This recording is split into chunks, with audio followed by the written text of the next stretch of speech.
Okay. All right. Hi, and welcome to Life at Noon. My name is Rachel Hugenberg. I'm one of the librarians here at LSC Sci-Fair, and I am so excited because today we have one of my favorite topics coming up, which is writing. So for those of you who've heard, November is National Novel Writing Month, and there is the NaNoWriMo initiative where you try to write an entire novel in a month. Now, I've tried this a couple of times and I unfortunately have yet to be successful, but I brought in an expert. Our municipal liaison for Houston, Fern Brady, is here. She is a published author. She's the head of a publishing house, and she's also really well affiliated with the Houston Writers Guild.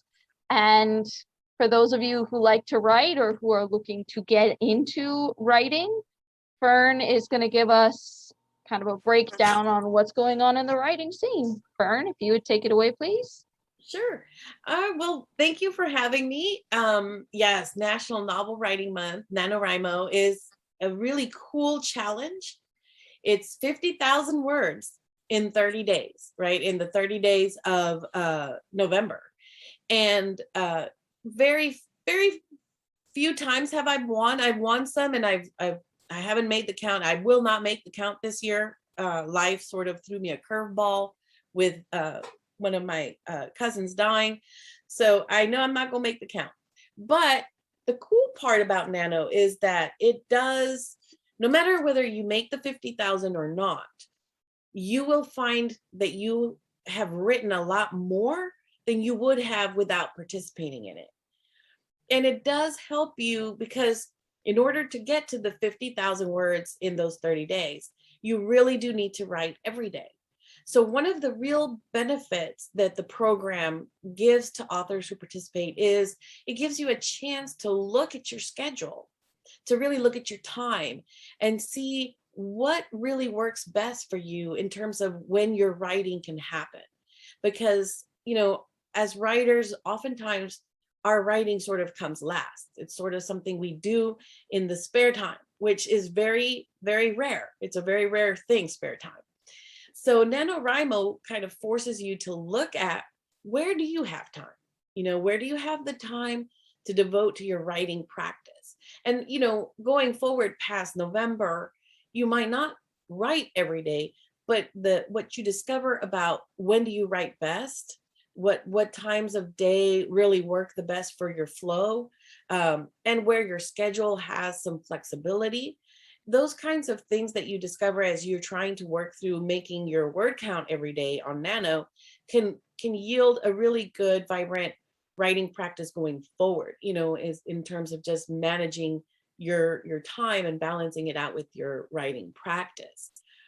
So for those of you who are you guys already nanoing? Anybody already set up on the Nano site?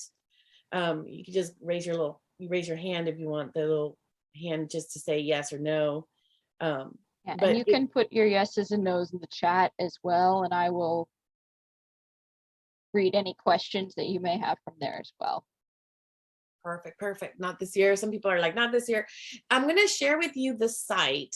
And so I wanted to just kind of gauge how many people might be familiar with it or not. But I'm going to share with you the site, some of the things that you that are kind of interesting that, you know, people may not be 100% aware of, some of the things that the site offers.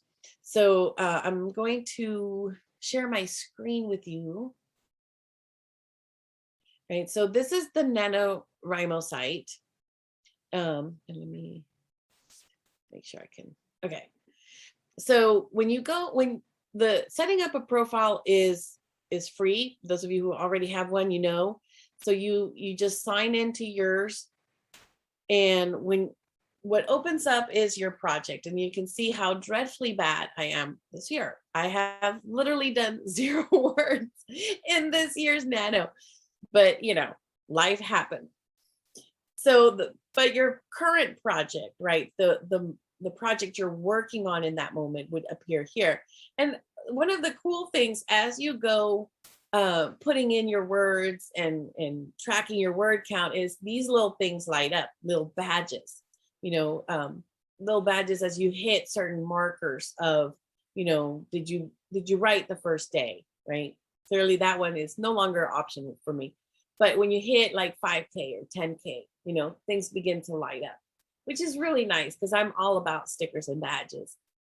And then you've got like things where you have down here, what are some events that are being planned that you can join in? Everything is digital this year. So the NaNoWriMo national headquarters, you know, decided that everything had to be, you know, online for everyone's safety. So, you know, you can come in here and take a look at some, like this one's going to be taking place Monday the 15th from 2 to 5. So you can click on here, you'll find the link and more information about what they're doing. Sometimes these are write-ins where you go and you sit and you write together.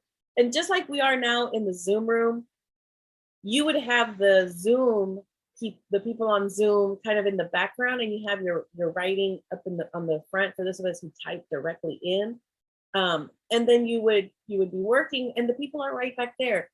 And about every half hour, we stop, chat, check in, how things are going. Sometimes people enjoy doing word wars or word sprints to see how many words you can get in like 15 minutes, or who was the wordiest within like 15-minute blocks of time. And so you might have a little bit of an activity like that just to kind of spur things up, and then you go back to writing. So other ones are more like focused on some instructions, right? Like some topic-based ones like building characters, or, you know, other ones that they offer. So you can take a look at what are some programmed write-ins. And then you have the national stuff going on as well. So you can hook up at the national level with people all over the country, right, that are writing. So it's not just for Houston, but like you can hook up with authors everywhere, you know, which is kind of neat. It does share with you like how your buddies are going, and it does give you the Twitter site that we have officially. It goes on here, and it gives you some offers, because, you know, one of the things that Nano does really well is connect you with resources in the writing community. You know, you can do some offers. If you're participating, you can claim an offer and get some goodies here with like the Kindle people. Scrivener has partnered with NaNoWriMo for many years. So if you're interested in writing software that helps you compile your book and eventually self-publish it, Scrivener is a great one. And it has all kinds of cool things, and other writing resources are available. So you can always check in your main project site, right? When you log in, this is kind of the stuff that's there.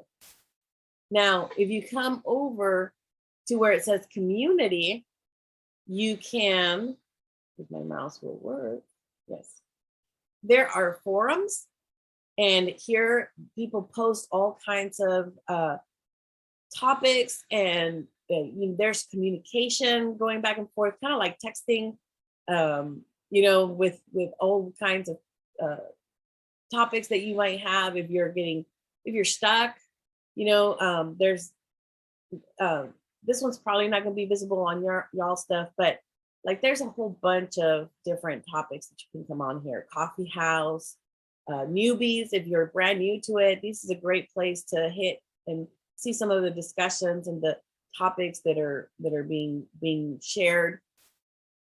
So you can see, and then there's categories, so you can, you know, look at the different categories that are available, you know, writing groups, you know, helpful resources. You can just get, or you can talk with the people in your genre.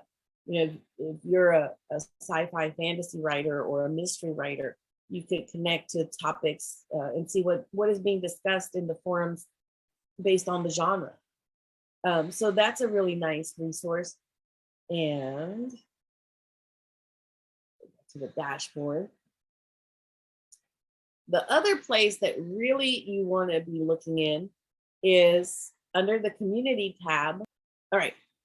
If you go into the home region, this is a really great one to go and visit every time you check in. We post in here our official write-ins. So like, for example, today, right, this one was posted just a couple hours ago.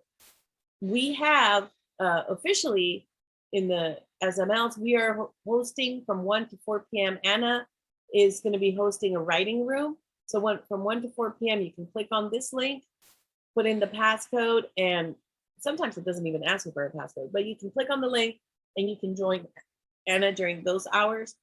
Friday mornings, Sean hosts a room from 9 to noon. And I'm a night owl, so I like to write like in the middle of the night. So I will host every Saturday, a PJ one. So you can like be in your PJs and write with me and I open the room like at 6 p.m. and then we go through to like 2 or 3 in the morning, depending on, how we're feeling and who's in the room and who lasts that long, And we basically use this same link and we post it here so that it's easy for you guys to find.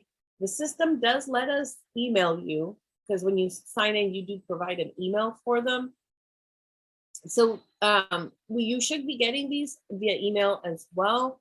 But I think from the conversations that the MLs at the national level have been having, the national headquarters, they're thinking of doing away with that feature of just keeping it on the forum and not on emails because, like some people may not be active and then they're getting emails. And so trying to be, but you can also see that people come in here and they comment. And so you can come in here and chat with other writers, share a little bit of how you're doing and such. So, I mean, you can come in here and chat in this main forum, which is all Houston writers.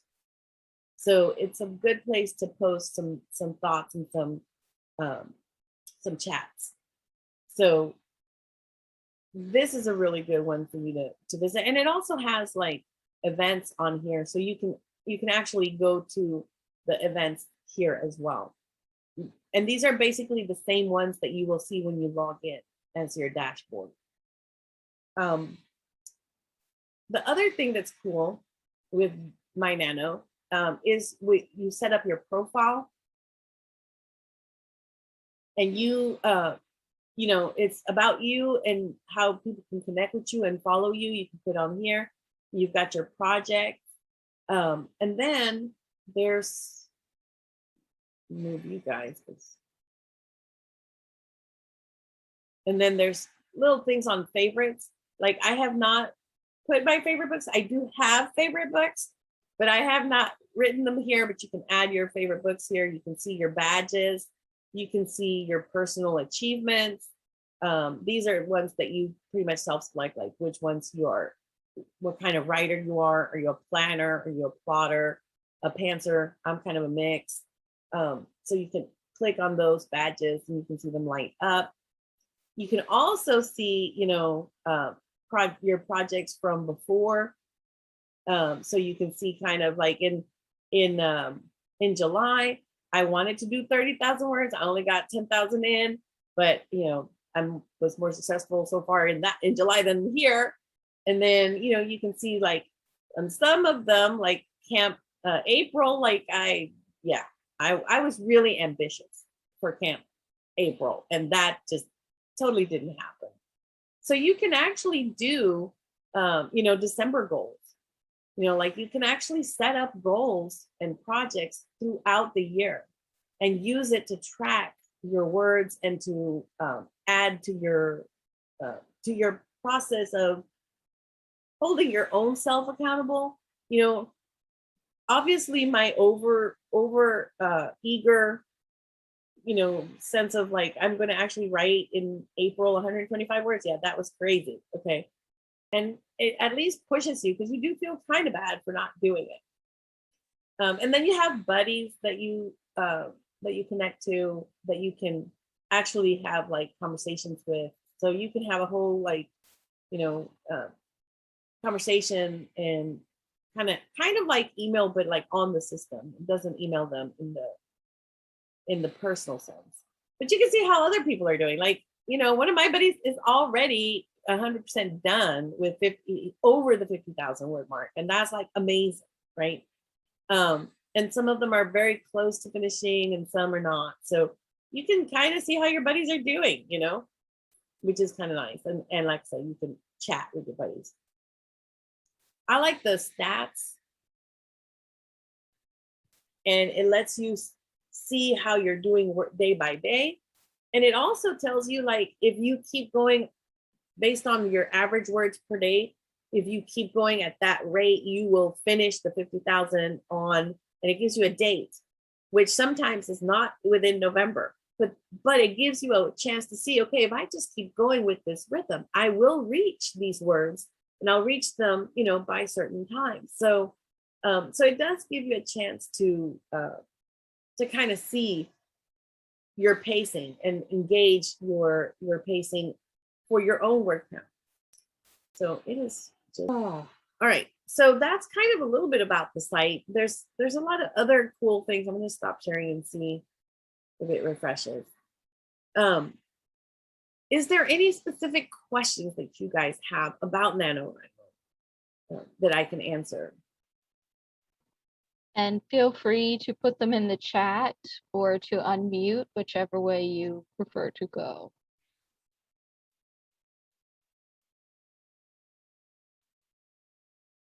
All right, I have a question and it's a very silly one, Fern. Okay. It's already 10 days in, but can I actually get started with this still? Yes, you really can. Because, there are write-ins, like I was showing you guys, like today from 1 to 4, there's a block of time so if you wanted to hop on and start a project, you could get in there and start writing.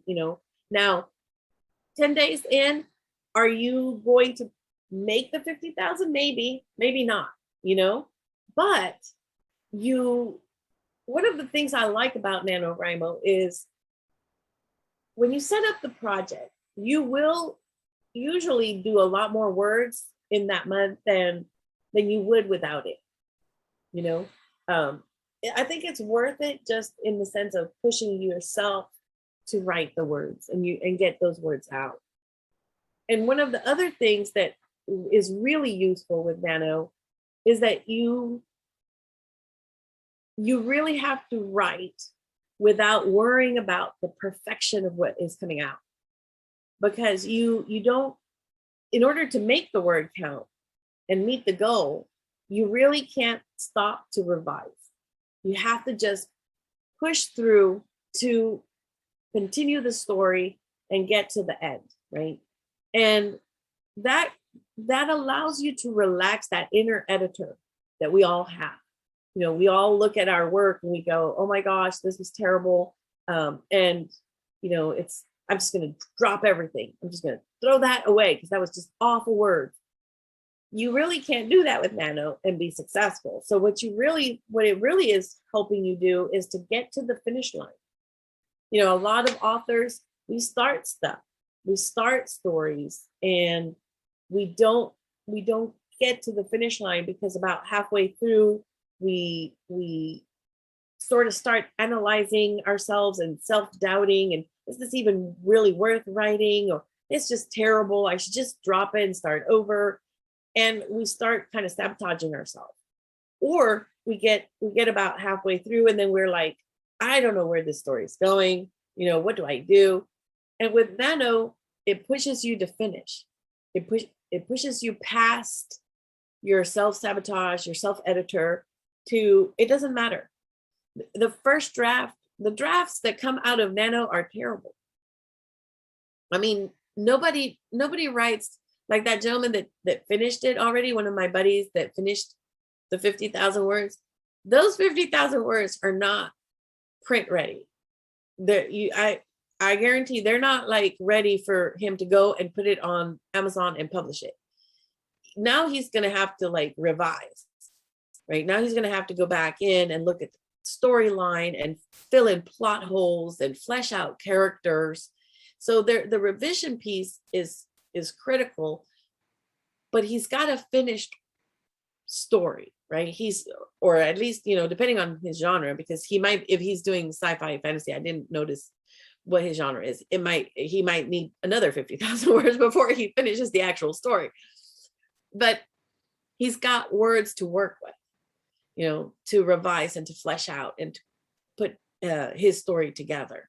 So that is one of the cool things about NaNoWriMo, is it allows you to suspend your editing and just let the messy, horrible, you know, first draft emerge, you know, onto the page, so that then you can work with your critique groups, you can work with your editors to get it fleshed out, which is kind of the second part of this conversation, which is like, all right, NaNoWriMo sort of pushes us towards that first draft.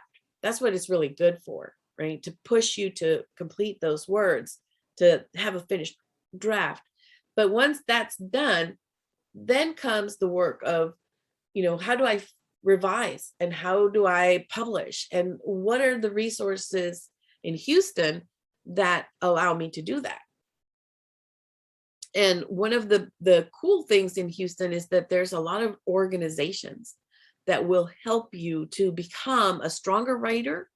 There's organizations like WriteSpace, which I'll put different ones in the chat, their websites.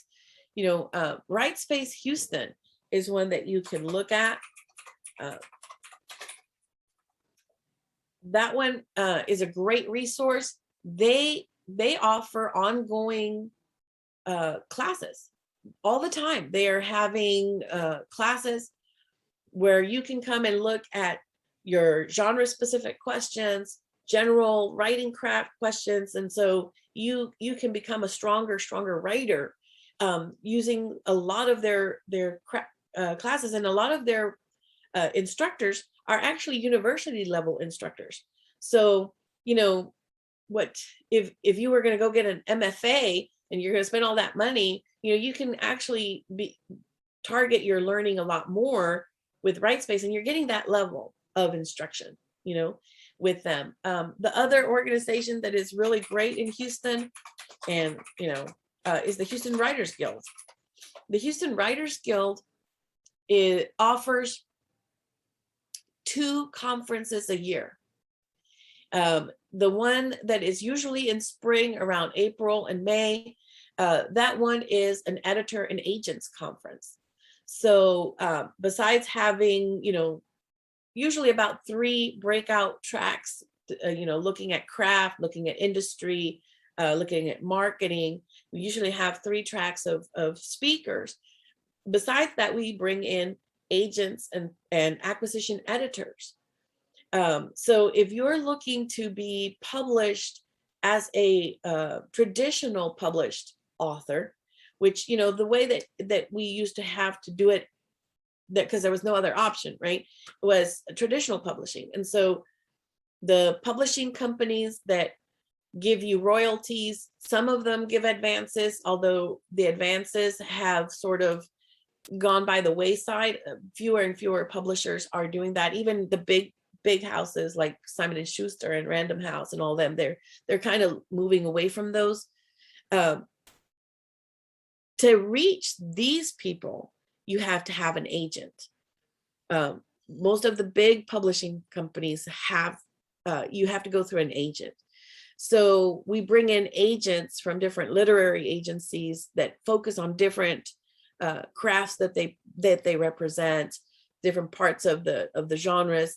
And so you get an opportunity to sit down with them one-on-one and talk to them about your writing, you know, your manuscript, and see if they're willing or interested to represent you. So, and we bring in acquisition editors, because some of the mid-size or smaller independent publishers, like Inklings Publishing, right, are actually open to unsolicited, unagented manuscript submissions. So, like a lot of the newer, you know, publishing companies that are still traditional, they're still publishing quality books, because that's the benefit of the Houston Writers Guild conferences and other writer organizations is we vet the publishers, right? Who is really going to do right by the authors, who's producing industry standard, high quality books, right? That would be competitive with like the big houses. And so we bring in their acquisition editors, which are the people in the publishing company that look at the queries. They look at your submissions. They're the ones that decide whether or not to offer you a book contract. Because the word editor is kind of confusing because you have really like 3 different kinds of editors in the writing world. You have, the developmental editor that helps you work with your content, right? Flesh out the story, make it super strong, make sure your characters are well developed, all that good stuff. You have the copy editor, which is the one we usually think of when we hear the word editor. We usually think of copy editors, and these are the people who look at punctuation and grammar and sentence structure, and they make sure that everything is up to industry standards. And then you have the acquisition editors at publishing companies, and those are the people that we bring in as the guild to listen to your pitches, right? Because these are the people who will decide whether or not to offer you a contract. That's their whole job, is just to look at queries and see who do we want to offer a book contract to. So the Houston Writers Guild has that conference, and in the fall, usually in October, November, they host Indie Palooza. And Indie Palooza is all about self-publishing. And at that conference, it's, a lot of presenters talking about how do I put together, how do you format, right? Formatting books, and what to look for when you're trying to find a formatter. If you're not going to format it yourself, what do you look for in a formatter? And if you are going to format it yourself, what are some of the softwares that you use for that? Adobe InDesign is the one that is the most well-known and most traditionally used because it's very professional layouts.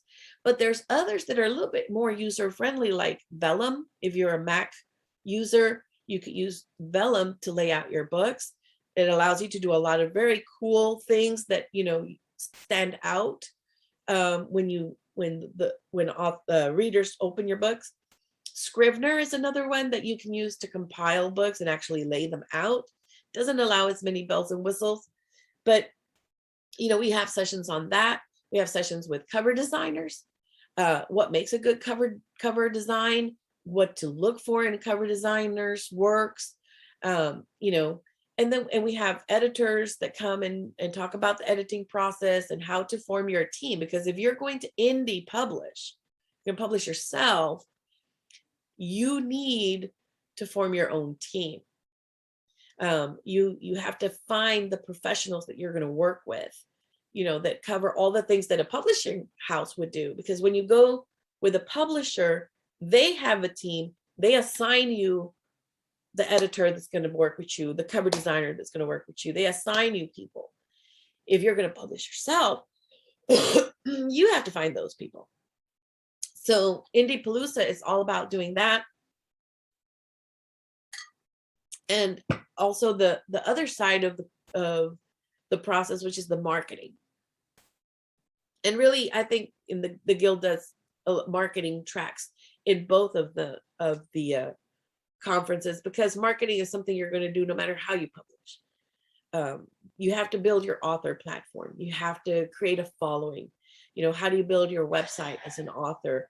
How do you develop a newsletter and following? And what do you put in these things? How often do you send them out to your people so that you stay in contact, but you don't annoy them and they unsubscribe, right? So all those kinds of topics.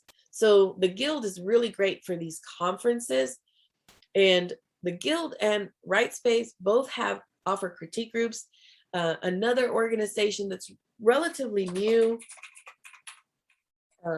is Authorology. They offer contests every year. They have a contest. It's open right now. Journey into the West is the topic, short stories, and they publish an anthology. And the guild also used to do that. I don't know if we're going to go back to doing it or not, but Authorology is hosting a contest every fall. And the cool thing about it, I don't know what you guys write, but for example, if you have some minor characters from your book, from the big novel, and you create some short stories about them that kind of highlight their backstory, they highlight things that are not going to be, you can't put it in the novel because they're minor, right? The novel's not about them. So you can use some of your minor characters and create little short stories, and you can put them out on contests like the one that Authorology is doing and others that will become published. The winners or and the honorable mentions, they publish them. This is a really great way to build your author platform. Besides being able to say that you were published in the winners and honorable mention anthology of the contest itself, those books, you know, if the organization is actively selling them, they can bring you fans. Anthology collections of multiple authors give you exposure to many fans, the fans of each of the authors that are in there, right? Their sphere of influence, because they're each gonna promote it. And the organization and the publisher, whoever's offering the anthology, is going to be promoting it. And so you have this expanded opportunity to make fans. It's never too early. It's never too early to start building your fan base. You know, some authors think, oh, I have to have a finished novel before I can start putting out anything and start trying to get published in these things, because then they're going to like me, and what are they going to buy? Well, it's okay if you don't have yet a novel, and if you're not going to have it for a couple years. Building a fan base with short stories and having your author website and having a newsletter that, you know, you send out either once a quarter or maybe once a month, no more than once a month, because people get annoyed with too many newsletters. But once a month is a really great thing, because you can send them a little snippet of something you're working, and they can give you feedback. And fans love that nowadays. If they can connect with you and give you feedback on something you're working on that's not yet published, they love that. Fans love to opine, sometimes a little too much, on the direction of your work, you know, as we see with some of the bigger fan base with Star Wars and stuff. Then they get disappointed because, you know, the author did something totally different than what they wanted. But connecting with them is great with these kinds of contests and things. So you might want to look into them. They have critique groups, and I don't know if y'all are familiar with critique groups or not, but yes, we have one actually through the library. The Sci-Fair Writers Group is part of our library programs. So 7 to 9 every other Tuesday, guys. We are a free critique group. And that is awesome, because you need that. You need to be able to bring your work in progress and get other points of view on it that allow you to revise, because you work on it so much, you don't see what's missing anymore. You don't see the plot holes. You know, Anna's asking about, like, if you put something on your personal website, is that considered publishing it, you know, and it makes it difficult for publishers to pick it up? Yes. But it depends on how you posted it. Because if you're, like, for example, if you post a small snippet of a work in progress, and you're like, hey, my fans, you know, what do you think of this little small section? Then you're not publishing the whole work. You're publishing a small excerpt of work in progress for fan engagement. And so that's not considered having published it. Now, if you publish the entire short story, like if you're creating a short story collection, and that's what you're going to try to pitch to a publisher, which is very hard to sell, and you post the entire story, then it's published. If you post your novel chapter by chapter, right, on Facebook, or on your blog, or on your website. If you do that, it's considered published. If the whole thing has been posted, it's considered published. So you have to be really careful with how you post and what you post. Snippets, excerpts are good because they build engagement. You don't want to post the whole thing, so just kind of be aware of that. But yes, and then there's some sites that, like Wattpad or something, that you can post like your whole entire book. You don't want to do that. You don't really want to do that, because then you are published. And I think Kindle just came out with Kindle Vella. Very intriguing. You can post chapter by chapter. You can publish chapter by chapter a novel, and build the idea being that you build engagement, that kind of like a series, kind of like hooking people into a series on TV or whatever, you're episode by episode. And so people get into it and they want to come back for the next episode. But you have to be very aware that that is publishing it. So you wouldn't be able to sell that to a publisher. So yes, that's a very good question about that. And then you also have other organizations, Writers League of Texas. This is a much larger organization in Texas. They have also a big, usually in June or July, they have a big conference, editors and agents as well. It's a great organization, and they have also ongoing workshops that they offer members and such. So you can look into them. And then there's like genre specific ones. There's the Romance Writers of America for romance writers. There's the science fiction fantasy organizations for those writers. There's Sisters in Crime, for example, for mystery writers, and others. There's Blood Over Texas, which is fun for like horror suspense writers. So there's just a lot of really great organizations. There's a cost to them, of course, because most of them are annual dues. They range from like authorology is like $20 a month, not month, a year. You pay $20 a year and you have everything. So that's not expensive at all. But then they're smaller, right? I think Houston Writers Guild is $60. I don't remember what Writers League is at right now, but usually these are annual dues.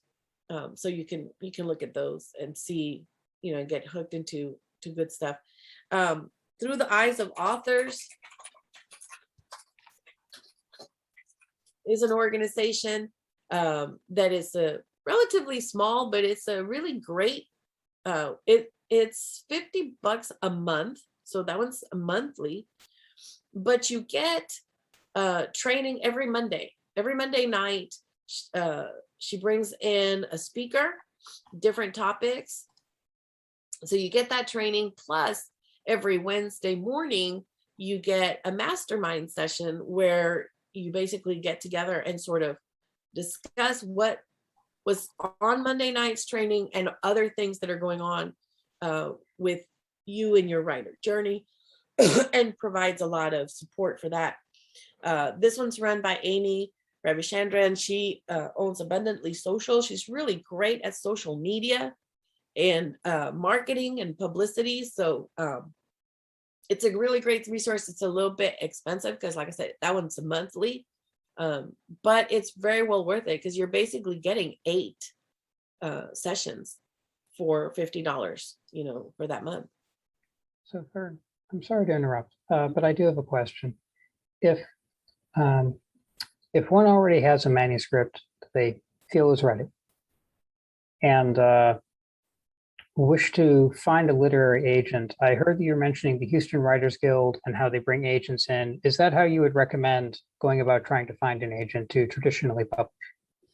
Yes. So that is the best way, is looking at conferences that bring agents in, because you'll be able to meet the person face to face, and you'll be able to, usually it's about 15 minutes, one-on-one sessions that you have.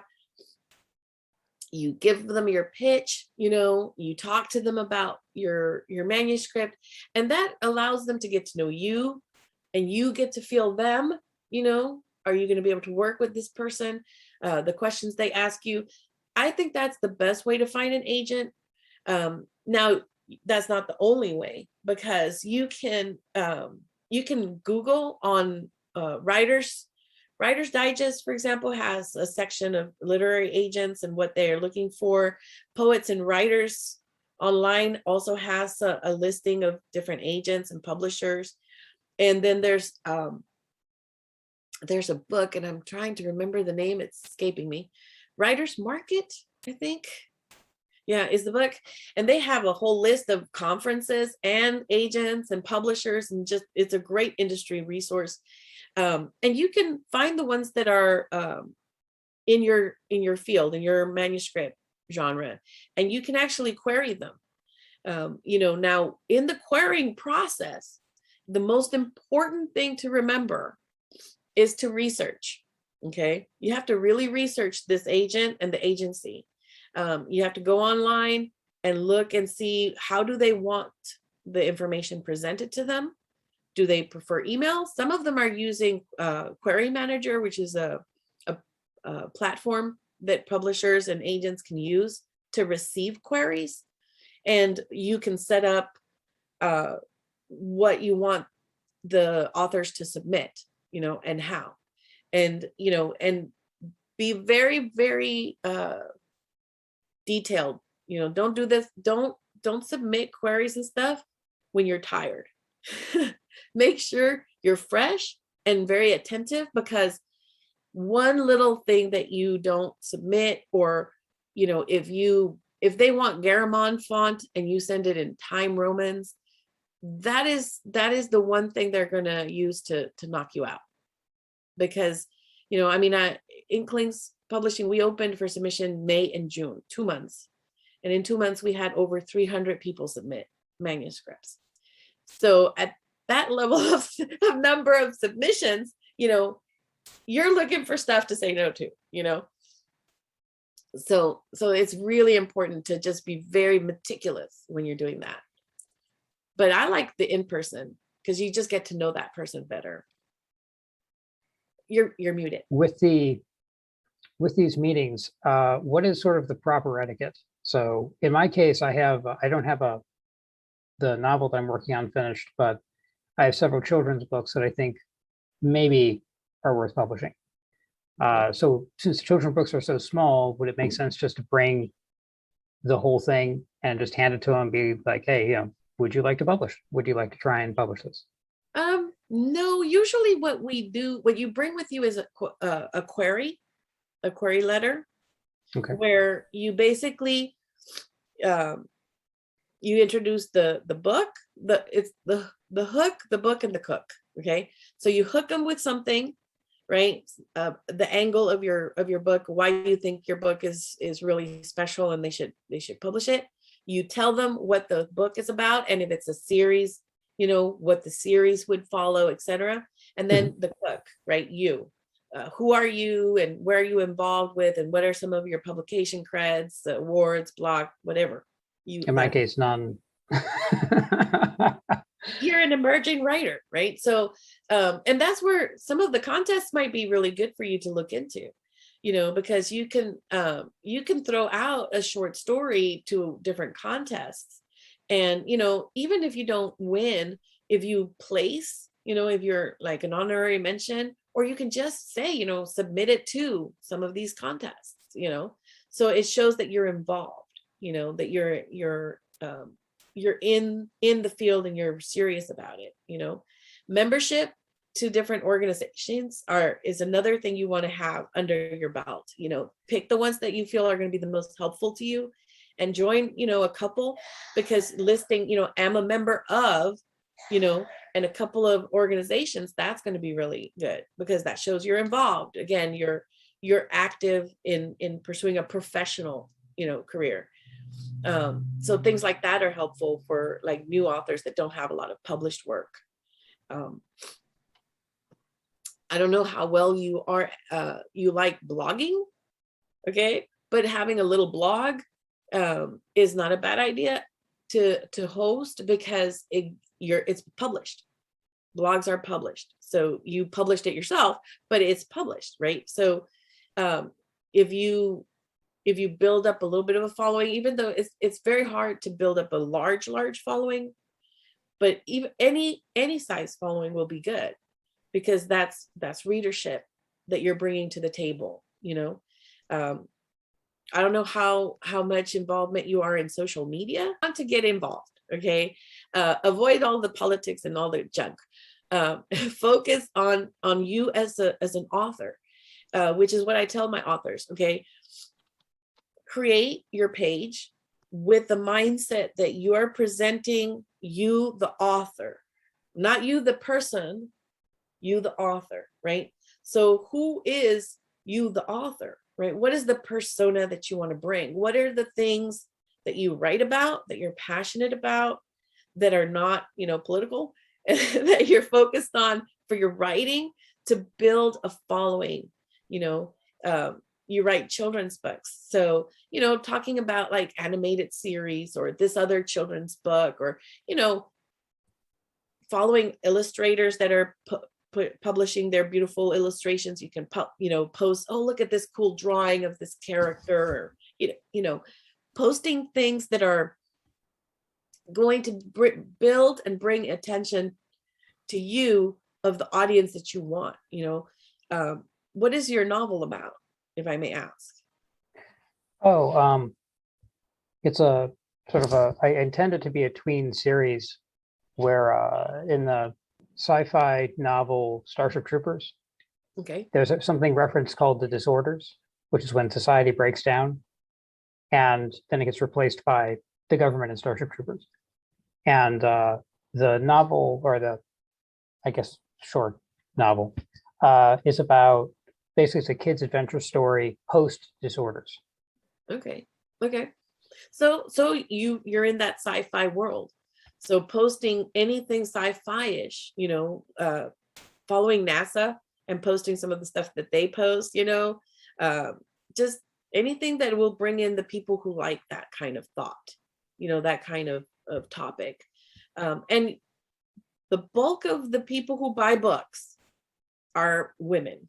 Okay, so your audience is primarily female, primarily like, you know, 30s to 70s. Okay, so you're a little older females. Those are the ones that buying the most books.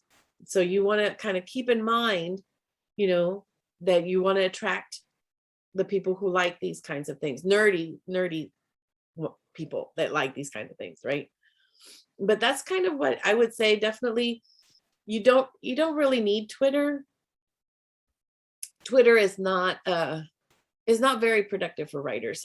Some writers have done well with it, but overwhelmingly, it's not the best platform for it. You really have to be super engaged. I mean, you have to be tweeting multiple times a day. It's exhausting. Facebook is definitely a great one to do, even though we have a love-hate relationship with that company. It's, you know, it's building a lot of author careers, and is a great place for you to engage and communicate and have dialogue with your fans.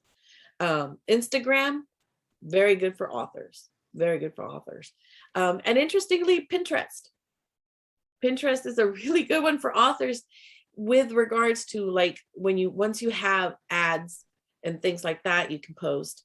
If you have drawings, you have some kids' books, if you have some drawings of your artwork, you can post that. That builds a little bit of a following on Pinterest. It's very interesting the way Pinterest works for authors.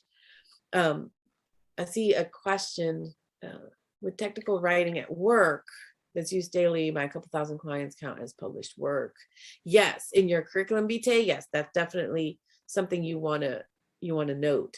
Even though you're writing fiction and you might be pitching fiction, any kind of research or, you know, work related writing that you've been published in is a good thing to put, because, you know, that's just published creds, you know.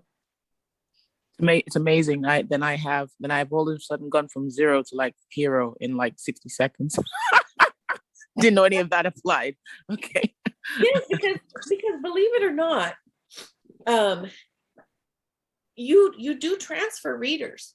You know, readers will transfer from one genre to another.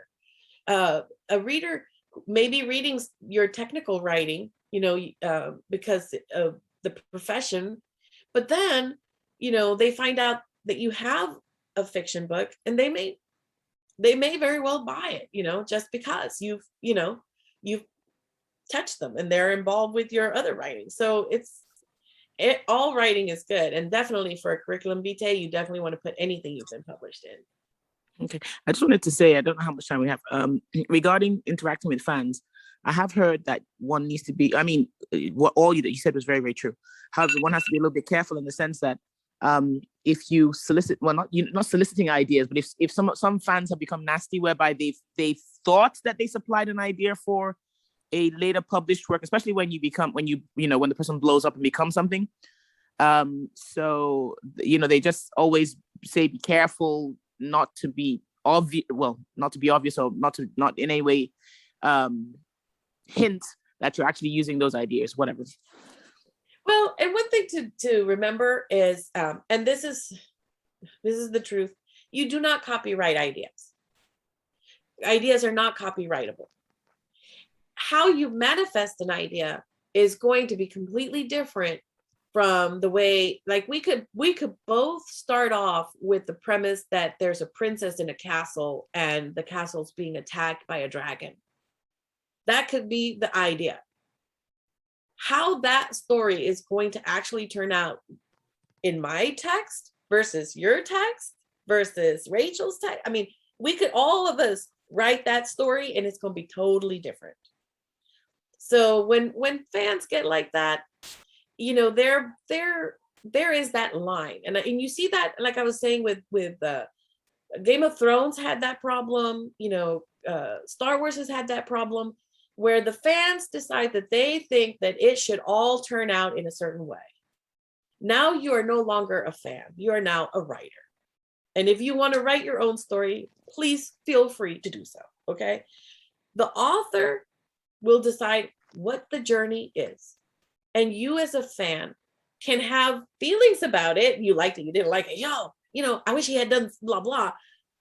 But you're going on the journey with that author. You're not taking over that author's work. You know, there's that line with social media always, you know, that there's a line, you know, where sometimes people get a little too much they cross from fan to trying to be the author. So you do have to navigate that. You know, you do have to navigate it. It's good that people are excited about your work and they have opinions about it, you know, but you just have to, you know, as an author, you just sort of have to put out there, well, you know, this is where my characters wanted to go, you know, and you're always welcome to write fan fiction, you know. Speaking as someone who does absolutely shamelessly, there is definitely a portal for that. And it is good practice if you're wanting to do some building on your own. Yeah. Just to learn some world building and to play around with things if you're too stressed out to come up with your own structures. I find it really helpful. But yeah, it really is. And it's a great place to stretch your legs as a writer, taking someone else's characters and staying true to their essence while building your own story. That is very hard. It takes skill, and it's a great practice, you know? So yeah. okay, so with that in mind, we have kind of hit our hour here for life. Thank you so much, Fern, for coming and sharing your expertise and your research and your know-how. It is invaluable. I think and loved hearing about Nano and about Inklings. How fantastic. What a great way to kick off NaNoWriMo at our branch. And we really appreciate you giving us a slice of writer's life, so to speak. And speaking of writing resources, two of the ones that you mentioned, Writer's Digest and Poets and Writers, we actually have through HCPL on Overdrive for free. So you can check those out and peruse those as you like. And with that in mind, we are going to see you guys not in 2 weeks, like usual, but in 1 week because of the Thanksgiving holiday. And next week, we are going to be convening again at noon for Diwali with Usha, who's going to give us a good, solid background on the holiday of Diwali and how that is celebrated Very cool. internationally and here in Houston. And with that, we will see you around. Thank you so much. Bye, everyone.